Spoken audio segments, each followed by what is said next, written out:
Right, hi. I'm here today from the UK calling Joel Salvador, who has written a great article in issue 129 of the Journal of Chinese Medicine. Joel, where are you speaking from? Hi, Daniel. I'm from Portugal. I'm speaking from Ericeira, actually, where I live. Okay. Well, thanks for talking to us.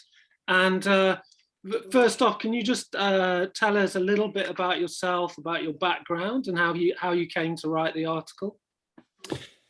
Yeah, well, I started my TCM studies already some years ago.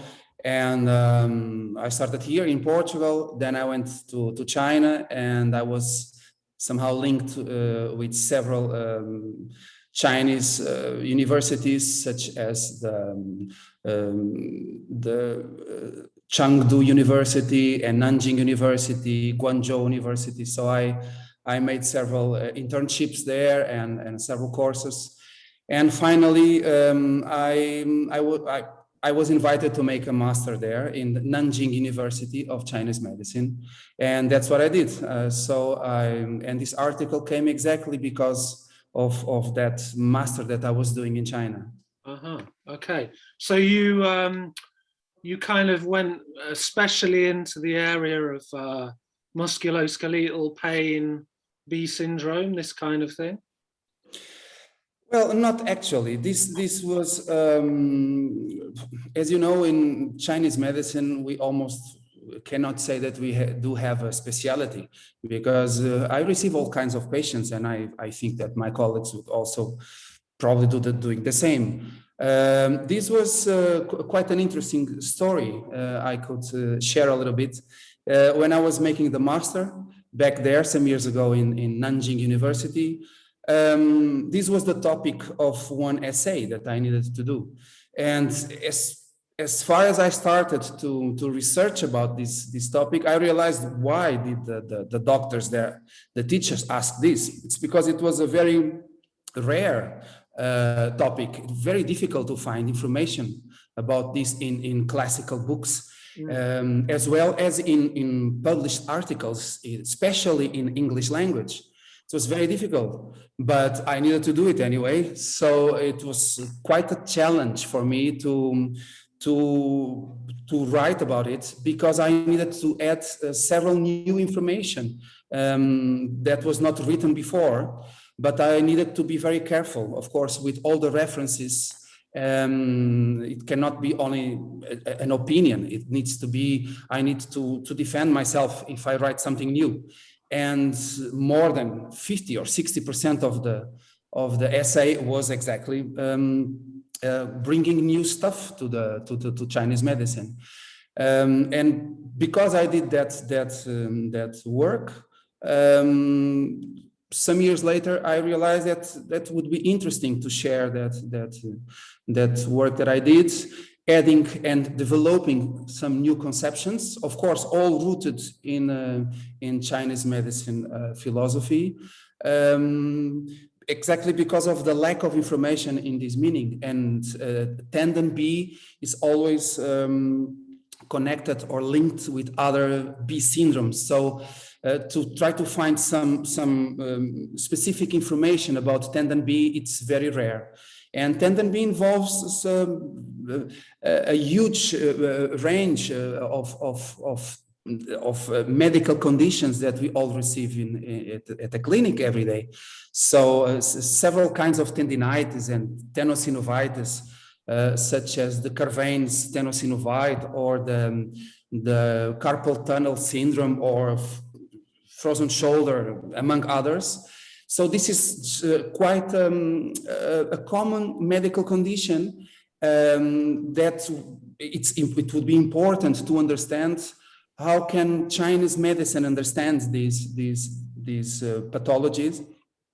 And it was really a challenge for me to first research in all the classical TCM books which information is available about this. So I made a deep research about all the classical books, but that was not enough. So then I started to really sit down and start to write from the zero, like the etiology, the syndrome differentiations, according to this specificity of this pathology. So it was quite a challenge to add a lot of new information, but always with some very, very high criteria or serious criteria of everything that I could write that it's a new information should be defended or should be linked to a very trustable reference. So it's not just that I think about something. It's I could develop some concept about some old time idea that was not written yet, but I need to be very serious about this meaning. I need to respect the roots of Chinese medicine. So it was quite a challenge to write this article. Yeah, sure. I mean, what I noticed as your editor is how very rigorous you were about keeping to keeping things supported and in the context of these classical ideas. I didn't realize that there was it didn't seem new, if you see what I mean. I mean, we've never published an article like this, but it seemed absolutely rooted in the tradition. Yeah, well, there are several ideas that I have about I think that Chinese medicine, it's a very, how can I say, it's a very serious matter, and we need to, first of all, we need to respect our roots. But if we only put ourselves in a box, only making literature review and writing again what was already written and repeating with other language, we are not doing our job. We are in the 21st century. We need to add some new information. We need to continue this matter. We need to contribute with our clinical practice and with our ideas. Of course, being very serious about it. So we should not go out from what is not really rooted in the principles and the philosophy of Chinese medicine. And in China, I learned and I understood a lot about this way of thinking. I think that in the Western world, there are many colleagues that just write some new ideas about some pathology or about some syndrome, but then when we look about which references, sometimes there are it's not possible to really receive that information as a serious information, because it's some lack of references is happening. So and that is the problem, is to pick up the difficulty, but also very challenging and very, very nice. It's to write something that could be respected in the Western world, but also in China, and using the basis and giving our contribution. We all have our ideas of how to work, and we discover every day new ideas. So why not just using them? But we need to explain well why do we think this way or that way. Otherwise, these are just opinions, and we are not serious meanings. Sure. Final question, because we need to keep this short, but just in a purely practical sense, what you mentioned a few conditions that Tendon Bi would inform the treatment of, but do you, any ideas on like recent patients that you've treated where this material is important in terms of treatment? Why this material could be important for? Well, just any examples that you can think of recently where you know, this kind of material really comes into its own in the clinic. Well, as a matter of fact, I use it every day with several patients. So this little contribution to the Chinese medicine was exactly to organize the ideas that I use in my clinical practice every day with all kinds of tendinitis. For example, not only the therapeutic treatments in using acupuncture points, but also which kind of food the person should avoid, because it's also there in the article. Or if the patient has some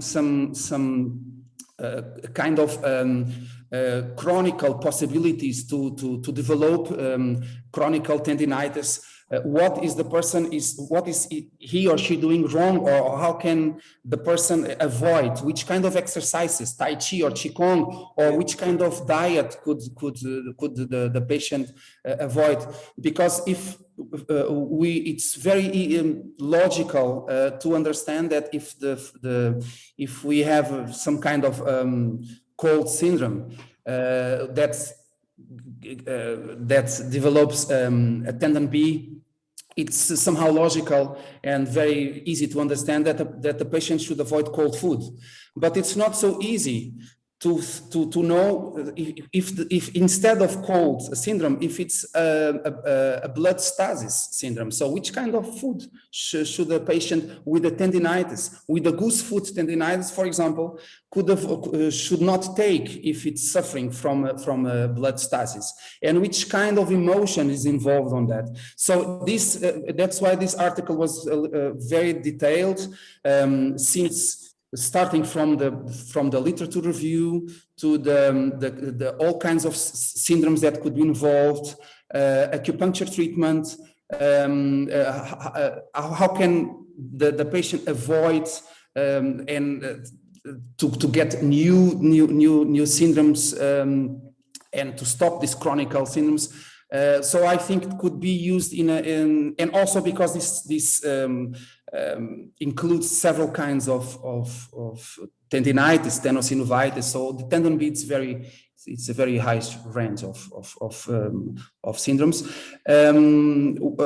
The therapeutical principles, for example, the acupuncture principle that I wrote in the article, could be used such in a goose foot tendinitis as well as in a shoulder, in a frozen shoulders. If the syndrome differentiation, for example, is the same. So in that way can be used in a very high range of tendon B syndrome. So in that way, I hope that could be useful and interesting for my colleagues. I think it will be, and it's in issue 129 of the Journal of Chinese Medicine. So people can subscribe through the website. Joel, thank you for writing it and sharing your hard-won knowledge. And I really hope that this won't be the last we see of you in the Journal of Chinese Medicine. And maybe at one point we can invite you to write something else for us as well. Well, I cannot finish this before I just thank you, Daniel, for the help of editing. We had a long editing on this, and you were challenging me to write more and write more. Now it's the acupuncture, and now it's this. So it was quite hard work. And I also like to share that this all started because of also Peter Dedman, because I contacted him and he was immediately interested in the article. Then it's just forward to you, and it's a great honor to belong to this family of writers in the Journal of Chinese Medicine that I've been reading for years or even decades. So it's really an honor to become one of you. So thank you very much for this invitation. You're very welcome, and I hope you get your copy soon. I hope to. Thank you, Daniel. Right, Joel, have a great day. Thank you. You too. All right.